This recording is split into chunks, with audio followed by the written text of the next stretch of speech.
For more than 2 decades, the Toronto Real Asian International Film Festival has been showcasing the work of Asian artists here at home and around the world. This year's festival doesn't take place until the fall, but for Asian Heritage Month, organizers are holding a special virtual screening of an Oscar-nominated 1987 documentary, one that has particular, if rather uncomfortable, relevance right now.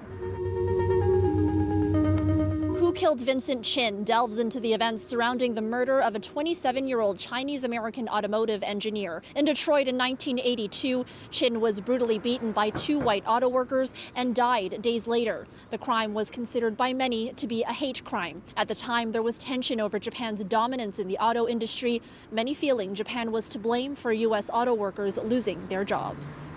Even though Chin was Chinese, it didn't matter ethnically what he really was. He was still seen as Asian and equated with being Japanese, and they chased him down and killed him with a baseball bat.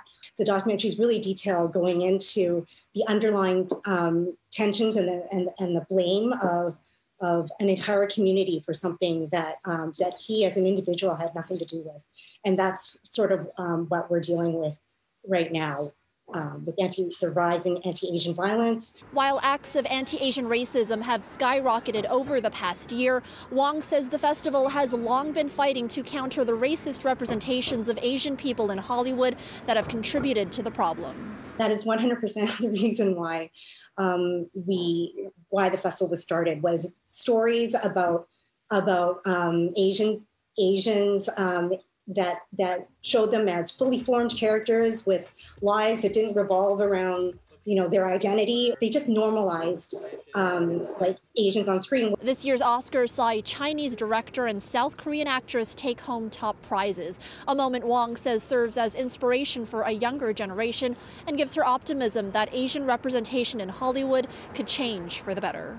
I could see, as if you were a person aspiring to make a film, a young girl, like there you are. There's the example. The festival is celebrating 25 years this fall. This year's event will be virtual and will take place in November. But leading up to that, organizers have opened up their online archive of videos and films from festivals past. For a link to that and for more information on the screening of Who Killed Vincent Chin, head to our website, citynews.ca/extras. For City News, I'm Erica Natividad.